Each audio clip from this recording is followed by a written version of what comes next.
Советот на општина Кочани, кој денеска ја одржа 62-та редовна седница, расправаше по 6 точки од дневниот ред,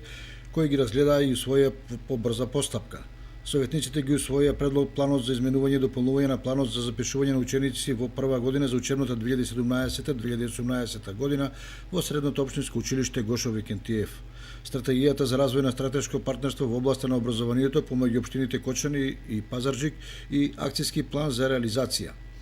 Информацијата за извршување на пролетната седба на подрачјето на општина Кочани за 2017 година, информацијата за работата на јавната установа меѓуопштински центар за социјални работи во 2016 и програмата за работа во 2017 година и предлог одлуката за донесување на урбанистичко-планска документација за вклопување на бесправно изградени објекти, изградени надвор од плански опфат.